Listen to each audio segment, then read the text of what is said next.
കൂടി എല്ലാവർക്കും KTയുടെ പുതിയൊരു വീഡിയോയിലേക്ക് സ്വാഗതം. നമ്മൾ ഇൻസ്ട്രക്ടർ ഗ്രേഡ് 1 ഇലക്ട്രിക്കൽ എഞ്ചിനീയറിംഗിന്റെ ക്ലാസ്സിലാണ് പോയിക്കൊണ്ടിരിക്കുന്നത്. നമ്മൾ DC ജനറേറ്ററാണ് നമ്മൾ ഡിസ്കസ് ചെയ്തിരുന്നത്. അതിൽ 21ാമത്തെ ചോദ്യമാണ് നമ്മൾ നോക്കാൻ പോകുന്നത്. 21ാമത്തെ ചോദ്യം, the polarity of a DC generator can be reversed by increasing field current, option B reversing field current, option C reversing field current as well as direction of rotation, any of the above. എങ്ങനെയാണ് DC ജനറേറ്ററിലെ develop ചെയ്ത polarity നമുക്ക് മാറ്റാൻ പറ്റുക? Option A എന്ന് പറയുന്നത് increasing field current ആണ്. Field current കൂട്ടിയതുകൊണ്ട് polarity change ചെയ്യില്ല. എന്നാൽ ഓപ്ഷൻ ബി എന്ന് പറയുന്നത് റിവേഴ്സിംഗ് ഫീൽഡ് കറന്റ് ആണ്. ഫീൽഡ് കറന്റിന്റെ ഡയറക്ഷൻ മാറ്റി കഴിഞ്ഞാൽ നമുക്ക് ജനറേറ്റ് ചെയ്യുന്ന ഇതിന്റെ പൊളാരിറ്റി മാറ്റാം. അപ്പോൾ ഓപ്ഷൻ ബി കറക്റ്റ് ആണ്. Option C reversing field current as well as direction of rotation. Field current direction മാറ്റണം, അതേപോലെ റൊട്ടേഷന്റെ ഡയറക്ഷൻ മാറ്റി കഴിഞ്ഞാൽ അതിന്റെ പൊളാരിറ്റി മാറ്റാൻ പറ്റുമോ എന്ന് ചോദിച്ചു കഴിഞ്ഞാൽ പറ്റില്ല. അതിൽ ഏതെങ്കിലും ഒരെണ്ണമായിരുന്നെങ്കിൽ, അതായത് ഒന്നെങ്കിൽ റിവേഴ്സ് ഫീൽഡ് കറന്റ് ചെയ്യാം, അല്ലെങ്കിൽ ഡയറക്ഷൻ ഓഫ് റൊട്ടേഷൻ മാറ്റാം. ഇതിൽ ഏതെങ്കിലും ആയിരുന്നെങ്കിൽ ഓപ്ഷൻ കറക്റ്റ് ആയിരുന്നു. അപ്പോൾ ഇതിൽ ഓപ്ഷൻ ബി ആണ് കറക്റ്റ്. റിവേഴ്സിംഗ് ഫീൽഡ് കറന്റ് ആണ് അതിന്റെ കറക്റ്റ് ആയിട്ടുള്ള ഉത്തരം. Polarity of a DC generator can be reversed by reversing field current. അപ്പോൾ ഓപ്ഷൻ ബി ആണ് 21ാമത്തെ ചോദ്യത്തിന്റെ ഉത്തരം. അടുത്ത ചോദ്യത്തിലേക്ക് പോകാം. 22ാമത്തെ ചോദ്യം, number of brushes in commutator depends on. ഒരു DC മെഷീനിലെ കമ്മ്യൂട്ടേറ്ററിലുള്ള ബ്രഷസ് എന്തിനെ ഡിപ്പെൻഡ് ചെയ്യും? Option A amount of current to be collected, option B speed of the armature, option C type of winding, and option D voltage. എപ്പോഴും ഓർത്തിരിക്കുക, brushes depend ചെയ്യുന്നത് എത്ര കറന്റ് നമുക്ക് കളക്ട് ചെയ്യണം അതനുസരിച്ചാണ് ബ്രഷസ് ഡിസൈൻ ചെയ്യണമെങ്കിൽ നമ്പർ ഓഫ് ബ്രഷസ് കണക്ക് കൂട്ടാം. അപ്പോൾ ഇതിൽ ഓപ്ഷൻ എ ആണ് correct. Amount of current to be കളക്റ്റഡിന് ഡിപ്പെൻഡ് ചെയ്തിട്ടാണ് ബ്രഷസ് നമ്മൾ ഡിപ്പെൻഡ് ചെയ്യാം. അടുത്തത് 23ാമത്തെ ചോദ്യമാണ്. 23ാമത്തെ ചോദ്യം, the type of DC generator used for arc welding purpose is. Option A cumulatively compound generator, option B shunt generator, option C series generator, option D differentially compound generator. ഏത് generator ആണ് welding പർപ്പസിന് use ചെയ്യാനാണ് ചോദിച്ചിരിക്കുന്നത്. അപ്പോൾ നമുക്ക് ഈ ഒരു ക്വസ്റ്റ്യനിൽ നിന്ന് ബാക്കിയുള്ള ജനറേറ്റേഴ്സ് എന്തിനൊക്കെയാണ് യൂസ് ചെയ്യണമെന്ന് അത് നോക്കിയിട്ട് നമുക്ക് ഇതിന്റെ ഉത്തരത്തിലേക്ക് വരാം. ആദ്യം നമുക്ക് ഷണ്ട് ബൗണ്ട് ജനറേറ്റർ എന്തിനൊക്കെ യൂസ് ചെയ്യാൻ നോക്കാം. ഷണ്ട് ബൗണ്ട് ജനറേറ്റർ മെയിനായിട്ട് യൂസ് ചെയ്യാം, ജനറൽ ആയിട്ട് ലൈറ്റിംഗ് പർപ്പസിന് യൂസ് ചെയ്യും, അതുപോലെ തന്നെ ബാറ്ററി ചാർജ് ചെയ്യാനായിട്ട് യൂസ് ചെയ്യും, അതുപോലെ എക്സൈറ്റേഷൻ ആൾട്ടർനേറ്റീവ് എക്സൈറ്റേഷൻ ആയിട്ട് യൂസ് ചെയ്യും, അതുപോലെ പോർട്ടബിൾ ജനറേറ്റേഴ്സിനൊക്കെ നമ്മൾ യൂസ് ചെയ്യുന്നത് ഷണ്ട് ബൗണ്ട് ജനറേറ്റേഴ്സ് ആണ്. അപ്പോൾ ഇതിന്റെ അപ്ലിക്കേഷൻസ് കൊടുത്തിരിക്കാം. ഇത് മറിച്ചും തിരിച്ചൊക്കെ ഓരോ എക്സാമിനായിട്ട് ചോദിക്കാൻ സാധ്യതയുണ്ട്. അതുപോലെ സീരീസ് ജനറേറ്റർ മെയിനായിട്ട് യൂസ് ചെയ്യുന്നത് ബൂസ്റ്റേഴ്സ്, ട്രാൻസ്മിഷൻ ലൈനിലുള്ള വോൾട്ടേജ് ഡ്രോപ്പിനെ കോമ്പൻസേറ്റ് ചെയ്യാനായിട്ട് നമ്മൾ ബൂസ്റ്റേഴ്സ് ഉപയോഗിക്കും. അതിൽ നമ്മൾ സീരീസ് ജനറേറ്ററാണ് യൂസ് ചെയ്യാം. അതുപോലെ ലോക്കോമോട്ടീവ്സിൽ റീജനറേറ്റീവ് ബ്രേക്കിങ്ങിന് വേണ്ടിയിട്ട് ഫീൽഡ് എക്സൈറ്റേഷൻ കൊടുക്കാനായിട്ട് നമ്മൾ സീരീസ് ജനറേറ്റേഴ്സ് യൂസ് ചെയ്യും. അടുത്തത് കുമുലേറ്റീവ് ജനറേറ്ററാണ്. കുമുലേറ്റീവ് ജനറേറ്ററും ഷണ്ടിനെ പോലെ തന്നെ ജനറൽ ആയിട്ട് ലൈറ്റിങ്ങിനായിട്ടാണ് യൂസ് ചെയ്യുക. അതുപോലെ തന്നെ ഹെവി പവർ സർവീസസ് ആവശ്യമുള്ള ഇതിലൊക്കെ നമ്മൾ പവർ സപ്ലൈ കൊടുക്കാനായിട്ട് യൂസ് ചെയ്യുക കുമുലേറ്റീവ് ജനറേറ്ററാണ്. ഓക്കെ, അടുത്തത് ഡിഫറൻഷ്യൽ ജനറേറ്ററാണ്. ഡിഫറൻഷ്യൽ ജനറേറ്റർ മെയിനായിട്ട് ആർക്ക് വെൽഡിംഗ് പർപ്പസിനൊക്കെയാണ് യൂസ് ചെയ്യുക. അപ്പോൾ നമ്മുടെ ചോദ്യം എന്ന് പറയുന്നത് ഏത് ജനറേറ്ററാണ് വെൽഡിംഗ് പർപ്പസിന് യൂസ് ചെയ്യുന്നതാണ്. അപ്പോൾ നമ്മുടെ ഓപ്ഷൻ ഡി ആണ് കറക്റ്റ്. ഡിഫറൻഷ്യലി ജനറേറ്ററാണ് നമ്മൾ ആർക്ക് വെൽഡിങ്ങിനായിട്ട് നമ്മൾ യൂസ് ചെയ്യാം. അതാണ് 23ാമത്തെ ചോദ്യം. അടുത്തത് 24ാമത്തെ ചോദ്യം, ഇനി DC machine armature EMF is. DC മെഷീനിലെ ആർമേച്ചർ EMF എങ്ങനെയാണെന്നാണ് ചോദിച്ചിരുന്നത്. Stationary with respect to armature, rotating with respect to field, stationary with respect to field, rotating with respect to brushes. DC മെഷീനിലെ ആർമേച്ചർ EMF എങ്ങനെയാണെന്നാണ് ചോദിച്ചിരിക്കുന്നത്. അപ്പോൾ ഇതിന്റെ option എന്ന് പറയുന്നത് ഓപ്ഷൻ സി ആണ് ഇതിന്റെ കറക്റ്റ്. ഓക്കെ, DC മെഷീനിലെ ആർമേച്ചർ EMF ഫീൽഡുമായിട്ട് സ്റ്റേഷനറി ആണ്. Armature EMF is stationary with respect to field. അടുത്തത് 25ാമത്തെ ചോദ്യം. 25, for parallel operation generator normally preferred ആണ്. പാരലൽ ഓപ്പറേഷൻ ഏത് ജനറേറ്ററാണ് നോർമലി പ്രിഫർ ചെയ്യുക? Option A series generator, B shunt generator, C compound generator, D shunt and series. Normally parallel operation നമ്മൾ shunt generators ആണ് use ചെയ്യുക, കാരണം അതിന്റെ ഔട്ട്പുട്ട് വോൾട്ടേജ് ഓൾമോസ്റ്റ് കോൺസ്റ്റന്റ് ആണ്. ബാക്കിയുള്ള ജനറേറ്റർ സീരീസ് എന്നൊക്കെ ഒരു കോൺസ്റ്റന്റ് വോൾട്ടേജ് ആയിരിക്കില്ല.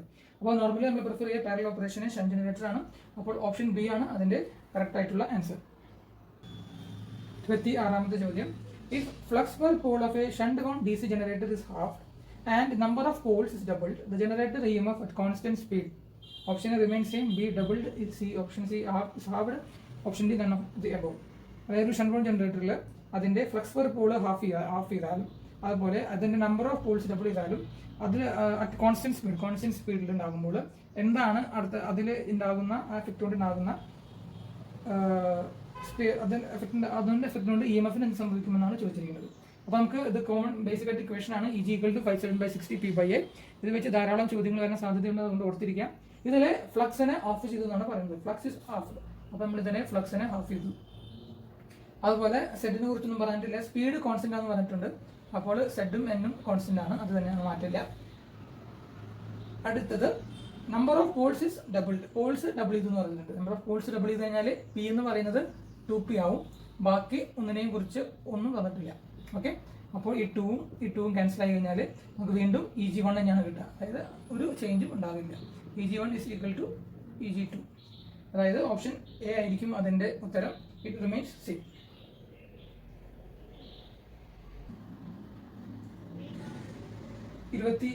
ചോദ്യം. What are the 2 relative quantities to be plotted for external characteristic for DC shunt generator? DC shunt ജനറേറ്ററിലെ എക്സ്റ്റേണൽ ക്യാരക്ടറിസ്റ്റിക്സ് എന്ത് തമ്മിലാണ്, ഏത് ക്വാണ്ടിറ്റീസ് തമ്മിലാണ് ഗ്രാഫ് വരയ്ക്കുക? അപ്പോൾ നമുക്കറിയാം 3 ക്യാരക്ടറിസ്റ്റിക്സ് ആണ് മെയിനായിട്ട് ഓരോ ജനറേറ്ററിനും ഉള്ളത്. അതിൽ ആദ്യത്തത് OCC ആണ്, ഓപ്പൺ സർക്യൂട്ട് ക്യാരക്ടറിസ്റ്റിക്സ്. OCC നമ്മൾ വരയ്ക്കുക field current versus no load EMF ആണ്. ഇതിനെയാണ് OCC എന്ന് പറയുക, ഓപ്പൺ സർക്യൂട്ട് ക്യാരക്ടറിസ്റ്റിക്സ് എന്ന് പറയും. അത് വരയ്ക്കുന്നത് field current versus no load voltage A0 ആണ്. അടുത്തത് IA വേഴ്സസ് C, അതായത് armature current versus generator voltage. അത് ഇന്റേണൽ ആയിട്ട് നടക്കുന്ന ഒരു കാര്യമാണ്. അപ്പോൾ അതിന് നമ്മൾ പറയുന്ന കാര എന്ന് പറയുന്നത് ഇന്റേണൽ കാരയാണ്. ഇന്റേണൽ കാര.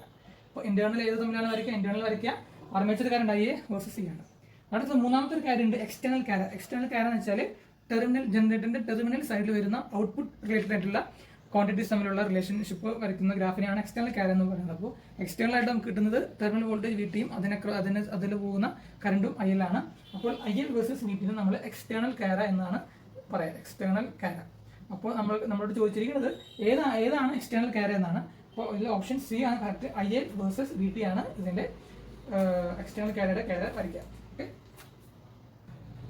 അടുത്തത് 28ാമത്തെ ചോദ്യമാണ്. 28ാമത്തെ ചോദ്യം. What type of compounding would be desirable in DC generator feeding a long transmission line?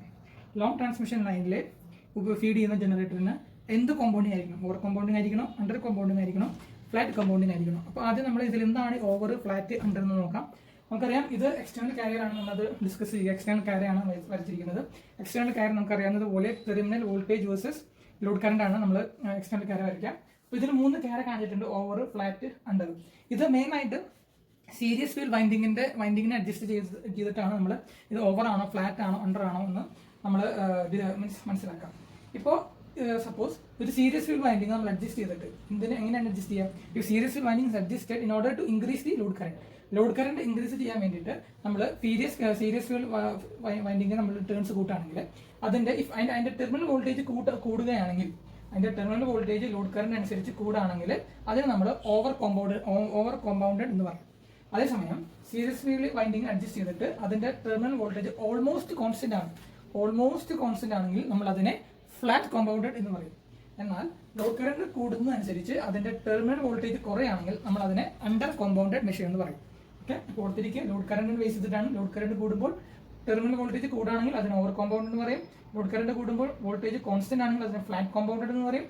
Load current കൂടുമ്പോൾ അതിന്റെ ടെർമിനൽ വോൾട്ടേജ് ഡിക്രീസ് ചെയ്യുകയാണെങ്കിൽ അണ്ടർ കോമ്പൗണ്ടഡ് എന്ന് പറയും. ഓക്കെ, അപ്പോൾ നമുക്കെല്ലാവർക്കും അറിയാം ട്രാൻസ്മിഷൻ ലൈനിൽ നമ്മൾ വോൾട്ടേജ് സെൻഡ് ചെയ്ത് കഴിഞ്ഞാൽ അതിന്റെ വോൾട്ടേജ് ഡ്രോപ്പ് ഉണ്ടായിട്ട് അത് റിസീവിംഗ് എൻഡ് എത്തുമ്പോൾ അതിന്റെ വോൾട്ടേജ് കുറയും. അപ്പോൾ അതിന് വേണ്ടിയിട്ട് നമ്മൾ ഇത് വോൾട്ടേജ് കോമ്പൻസേറ്റ് ചെയ്യാൻ വേണ്ടിയിട്ട് നമ്മൾ DC ജനറേറ്റേഴ്സ് ഫീഡ് ചെയ്യും. അപ്പോൾ അതിനുണ്ടാകേണ്ട ക്യാരക്ടറിസ്റ്റിക്സ് എന്ന് പറയുന്നത് ലോഡ് കറന്റ് കൂടുമ്പോൾ അതിന്റെ വോൾട്ടേജ് കൂടണം. അപ്പോൾ ഇതാണ് അതിന്റെ ലോഡ് കറന്റ് കൂടുമ്പോൾ അതിന്റെ ടെർമിനൽ വോൾട്ടേജ് കൂടണം. അപ്പോൾ നമ്മൾ ട്രാൻസ്മിഷൻ ലൈനിൽ ഫീഡ് ചെയ്യുന്ന DC ജനറേറ്റർ ഓവർ കോമ്പൗണ്ടഡ് ആയിരിക്കണം. അപ്പോൾ ഇതിന്റെ ഉത്തരം എന്ന് പറയുന്നത് ഓപ്ഷൻ A ആണ്. The compound that would be desirable in DC generator feeding a long transmission line is over compounded. അടുത്തത് 29ാമത്തെ ചോദ്യം. Dummy coils in DC generator is provided. DC ജനറേറ്ററിൽ ഡമ്മി കോയിൽസ് എന്തിനാണ് യൂസ് ചെയ്യുക? DC ജനറേറ്റേഴ്സിൽ ഡമ്മി കോയിൽസ് മെയിനായിട്ട് use ചെയ്യുന്നത് mechanical balance റോട്ടറിന് ഒരു mechanical balance കൊടുക്കാൻ വേണ്ടിയിട്ടാണ് നമ്മൾ ഡമ്മി കോയിൽസ് യൂസ് ചെയ്യുക. അപ്പോൾ അതിന്റെ ഓപ്ഷൻ എന്ന് പറയുന്നത് ഓപ്ഷൻ D ആണ് അതിന്റെ right answer. Dummy coils are provided to provide mechanical balance to rotor. അടുത്തത് 30ാമത്തെ ചോദ്യം ഇതാണ്. The winding having many turns of thin wire in DC generator is. ഏത് വൈൻഡിങ്ങിനാണ് many turns of thin wire ഉള്ളത്? ഏതിനാണെന്നാണ് ചോദ്യം. Series field winding, armature winding, shunt field winding, none of these. അപ്പോൾ turns കൂടുതലാണ്, മെനി ടേൺസ് ഉണ്ട്, പക്ഷെ തിന്നാണ്. അത് നമ്മൾ മെയിനായിട്ട് യൂസ് ചെയ്യുക ഷണ്ടിനാണ്. ഓക്കെ, ഷണ്ട് വൈൻഡിങ്ങിനാണ് നമ്മൾ ടേൺസ് കൂടുതലും. തിൻ വയർ യൂസ് ചെയ്യുന്നത് ഷണ്ടിനാണ്. ടേൺസ് കുറവും തിക്ക് വയർ യൂസ് ചെയ്യുന്നത് നമ്മുടെ സീരീസ് വൈൻഡിങ് ആണ് ഇത്. ഓക്കെ, അപ്പോൾ നമ്പർ ഓഫ് ടേൺസ് കൂടുതലും തിൻ വയർ ആണെങ്കിൽ നമ്മൾ ഷണ്ട് ഫീൽഡ് വൈൻഡിങ് ആണ്. നമ്പർ ഓഫ് ടേൺസ് കുറവും തിക്കായിട്ടുള്ള ക്രോസ് സെക്ഷൻ ആണ് ഉപയോഗിക്കുകയാണെങ്കിൽ നമ്മൾ സീരീസ് ഫീൽഡിലാണ് യൂസ് ചെയ്യാം. അപ്പോൾ ഇതിന്റെ ഓപ്ഷൻ എന്ന് പറയുന്നത് ഓപ്ഷൻ സി ആയിരിക്കും. 30ാമത്തെ ചോദ്യത്തിനുള്ള ഉത്തരം ഓപ്ഷൻ സി ആണ്. 31ാമത്തെ ചോദ്യം, current in armature of DC shunt generator can be determined by the formula. Shunt ജനറേറ്ററിലെ ആർമേച്ചർ കറന്റിന്റെ ഇക്വേഷൻ എങ്ങനെയാണ് കണ്ടുപിടിക്കുക? 4 ഓപ്ഷൻ ഏതാണ് കറക്റ്റ് എന്നാണ് ചോദിക്കുന്നത്. നമുക്ക് ഇതിലെ KCL ഇവിടെ അപ്ലൈ ചെയ്ത് കഴിഞ്ഞാൽ ഇവിടെ ഈ നോഡിൽ KCL അപ്ലൈ ചെയ്ത് നമുക്ക് കിട്ടും IA is equal to ISH plus IL. IA equal to ISH plus IL എന്ന് ഇവിടെ അപ്ലൈ ചെയ്താൽ കിട്ടും. ഇതാണ് ഒരു ഇക്വേഷൻ ആർമേച്ചർ കറന്റിന്റെ. രണ്ടാമത്തെ നമുക്ക് ഈ ഗ്രൂപ്പിൽ നമുക്ക് വോൾട്ടേജ് ഇക്വേഷൻ അപ്ലൈ ചെയ്ത് കഴിഞ്ഞാൽ KVL അപ്ലൈ ചെയ്താൽ നമുക്ക് കിട്ടും EG is equal to VT plus IARA. ഇത് നമുക്ക് I കണ്ടുപിടിക്കാം. IA is equal to EG minus VT divided by RA. ഈ രണ്ട് റിലേഷൻഷിപ്പാണ് ഷണ്ട് ജനറേറ്ററിൽ ഓർത്തിരിക്കുക. ഷണ്ട് ജനറേറ്റർ DC മെഷീനിൽ എന്ത് ചോദിച്ചാലും ആദ്യം അതിന്റെ സർക്യൂട്ട് വരയ്ക്കുക. സർക്യൂട്ട് വരച്ചതിന് ശേഷം അതിൽ നിന്ന് നമ്മൾ ഡിറൈവ് ചെയ്തെടുക്കലാണ് ഏറ്റവും ബെസ്റ്റ് സൊല്യൂഷൻ DC മെഷീൻസിനെ സംബന്ധിച്ച്. അപ്പോൾ ആർമേച്ചർ കറന്റ് രണ്ട് ഇതിൽ നമുക്ക് റെപ്രസെന്റ് ചെയ്യാം. ഒന്ന് shunt current plus load current, അല്ലെങ്കിൽ generated EMF VG minus terminal voltage VT divided by RE. അപ്പോൾ ഇതിൽ ഓപ്ഷൻ സി ആണ് കറക്റ്റ്. ആരും തെറ്റി ഓപ്ഷൻ എ എടുക്കരുത്. ഓപ്ഷൻ എ എന്ന് പറഞ്ഞാൽ V മൈനസ് E ആണ്. VT മൈനസ് E ആണ് ഓപ്ഷൻ എ. പക്ഷേ ശരിക്കും നമുക്ക് ഷണ്ടിൽ കിട്ടുന്ന ആർമേച്ചർ കറന്റ് എന്ന് പറയുന്നത് EG minus VT divided by RA ആണ്, അല്ലെങ്കിൽ ISH പ്ലസ് IL. അപ്പോൾ ഓപ്ഷൻ 31ാമത്തെ ചോദ്യത്തിന്റെ ഉത്തരം ഓപ്ഷൻ സി ആണ്. അടുത്തത് 32ാമത്തെ ചോദ്യം, which one of the following generator is used for charging batteries with constant voltage? Option A compound, option B series, option C alternator, option D shunt generator. ഏത് generator ആണ് batteries charge ചെയ്യാനായിട്ട് നമ്മൾ use ചെയ്യുക? നമ്മൾ നേരത്തെ application ലെവലിൽ പറഞ്ഞു arc welding എന്തിനാ യൂസ് ചെയ്യുക? ആർക്ക് വെൽഡിംഗ് യൂസ് ചെയ്യുന്ന ജനറേറ്റർ ഡിഫറൻഷ്യലി കോമ്പൗണ്ടഡ് ആണ്. അവിടെ നമ്മൾ പറഞ്ഞ പോയിന്റ്സിൽ ചാർജിങ് ബാറ്ററീസിന് യൂസ് ചെയ്യുന്നത് ഷണ്ട് ജനറേറ്റർ ആണ് നമ്മൾ ചാർജിങ്ങിന് യൂസ് ചെയ്യുക. 32ാമത്തെ ചോദ്യത്തിന് ഉത്തരം ഓപ്ഷൻ ഡി ആണ്. ഓക്കെ, ഷണ്ട് ജനറേറ്റേഴ്സ് ആണ് ബാറ്ററീസ് ചാർജ് ചെയ്യാനായിട്ട് യൂസ് ചെയ്യുക. ഷണ്ട് ജനറേറ്റേഴ്സ് ആണ്. 33ാമത്തെ ചോദ്യം ഒരു പ്രോബ്ലം ആണ്. A 4-pole simplex lap-on armature having 48 slots. Each slot has 4 conductors and each conductor is having a resistance of 0.1 ohm. What will be the total armature resistance? Total armature resistance RA എത്രയാണെന്ന് ചോദിച്ചിരിക്കുന്നത്. അപ്പോൾ എന്തൊക്കെയാണ് തന്നിരിക്കുന്നത്? ഒന്ന് 4-pole ആണ് തന്നിട്ടുണ്ട്, simplex lap bounding ആണെന്ന് പറഞ്ഞിട്ടുണ്ട്. അപ്പോൾ നമ്പർ ഓഫ് പോൾസ് 4 ആണ്. ലാപ്പ് ബൗണ്ട് ആയതുകൊണ്ട് തന്നെ നമ്പർ ഓഫ് പാരലൽ പാത്ത് എന്ന് പറയുന്നതും 4 തന്നെയാണ്. അടുത്ത എന്താണ് 48 സ്ലോട്ട് എന്ന് പറയുന്നത്. 48 സ്ലോട്ട്സ് ഉണ്ട്. 48 സ്ലോട്ട്സ്. ഓരോ സ്ലോട്ടിലും 4 കണ്ടക്ടർ വീതമുണ്ട്. ഉണ്ടെങ്കിൽ ടോട്ടൽ കണ്ടക്ടേഴ്സ് അല്ലെങ്കിൽ ടോട്ടൽ നമ്പർ ഓഫ് സെറ്റ് എന്ന് പറയുന്നത് കണ്ടക്ടേഴ്സ് എന്ന് പറയുന്നത് 48 സ്ലോട്ട് ഉണ്ട് ഇൻറ്റു 4. ഇതാണ് ടോട്ടൽ നമ്പർ ഓഫ് കണ്ടക്ടേഴ്സ് എന്ന് പറയുന്നത്. ഇനി എന്നാണ് നമുക്ക് കണ്ടുപിടിക്കുന്നത്? അതുപോലെ ഓരോ കണ്ടക്ടറിന്റെയും റെസിസ്റ്റൻസ് 0.1 ഓം ആണ് തന്നിട്ടുണ്ട്.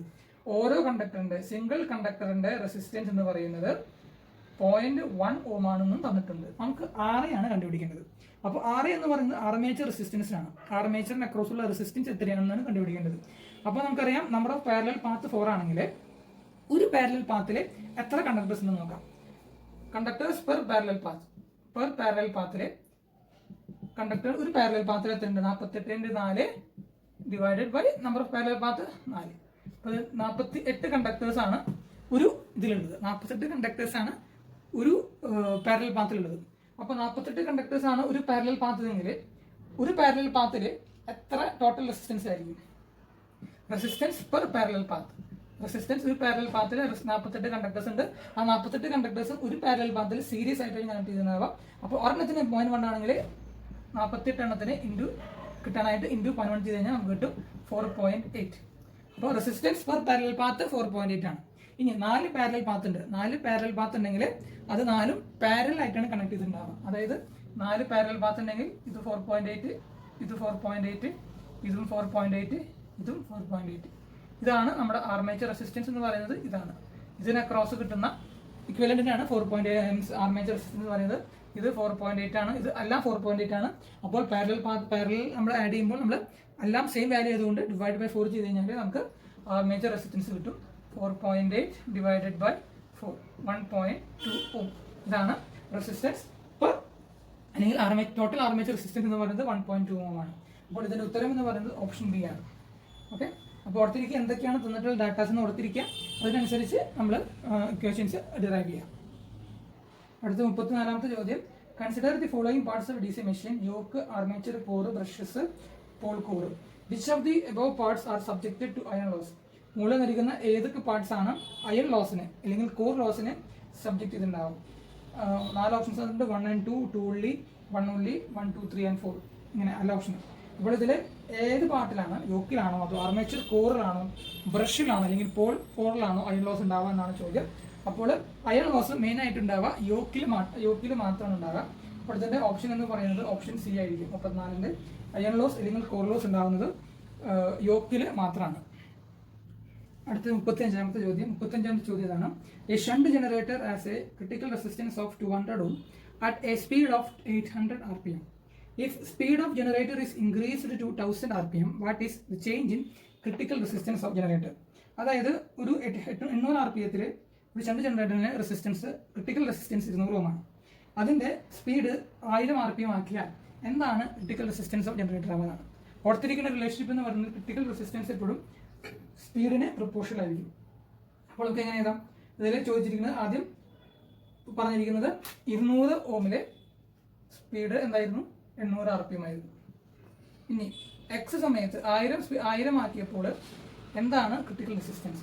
എക്സ് ആണ് നമ്മൾ കണ്ടുപിടിക്കേണ്ട റെസിസ്റ്റൻസ്. നമ്മൾ ഈ ഒരു ഇക്വേഷൻ ഡിറൈവ് ചെയ്ത് കഴിഞ്ഞാൽ അല്ലെങ്കിൽ ഡിവൈഡ് ചെയ്ത് കഴിഞ്ഞാൽ നമുക്ക് കിട്ടും X equal to 200 into 1000 divided by 800 equal to 250 ohm. 250 ohm കിട്ടും. അതായത് ക്രിട്ടിക്കൽ സ്പീഡ് കൂടി കഴിഞ്ഞാൽ ക്രിട്ടിക്കൽ റെസിസ്റ്റൻസും അതനുസരിച്ച് കൂടും. അപ്പോൾ ഇതോടെ നമ്മൾ 35ാമത്തെ ചോദ്യത്തിൽ ഈ ഒരു വീഡിയോ അവസാനിപ്പിക്കുകയാണ്. അടുത്ത വീഡിയോയിൽ നമ്മൾ ഇതിന് കണ്ടിന്യൂഷൻ ആയിട്ട് പോകും. 50 ചോദ്യമാണ് നമ്മൾ DC ജനറേറ്ററിൽ ഡിസ്കസ് ചെയ്യാനായിട്ട് ഉദ്ദേശിക്കുക. ഈ 50 ചോദ്യത്തിന് ശേഷം മെയിൻ ഇമ്പോർട്ടൻ്റ് ആയിട്ട് ഓർത്തിരിക്കേണ്ട പോയിന്റ്സ് നമ്മൾ ഡിസ്കസ് ചെയ്യും. ഓക്കെ, ആ ഒരു ഇത് മാത്രമാണ് നിങ്ങൾ നോക്കി പോകേണ്ടത്. ഈ ചോദ്യങ്ങളൊക്കെ ജസ്റ്റ് നിങ്ങൾ ഒന്ന് ഫെമിലിയറൈസ് ചെയ്യാൻ വേണ്ടിയിട്ടാണ് എന്തൊക്കെയാണ് പ്രീവിയസ് ഇയേഴ്സിൽ ചോദിച്ചിട്ടുള്ള ചോദ്യങ്ങളെന്ന്. കാരണം ക്വസ്റ്റ്യൻസിന്റെ മോഡൽ അറിഞ്ഞാൽ മാത്രമാണ് നിങ്ങൾക്ക് അതനുസരിച്ച് പ്രിപ്പയർ ചെയ്യാൻ പറ്റുള്ളൂ.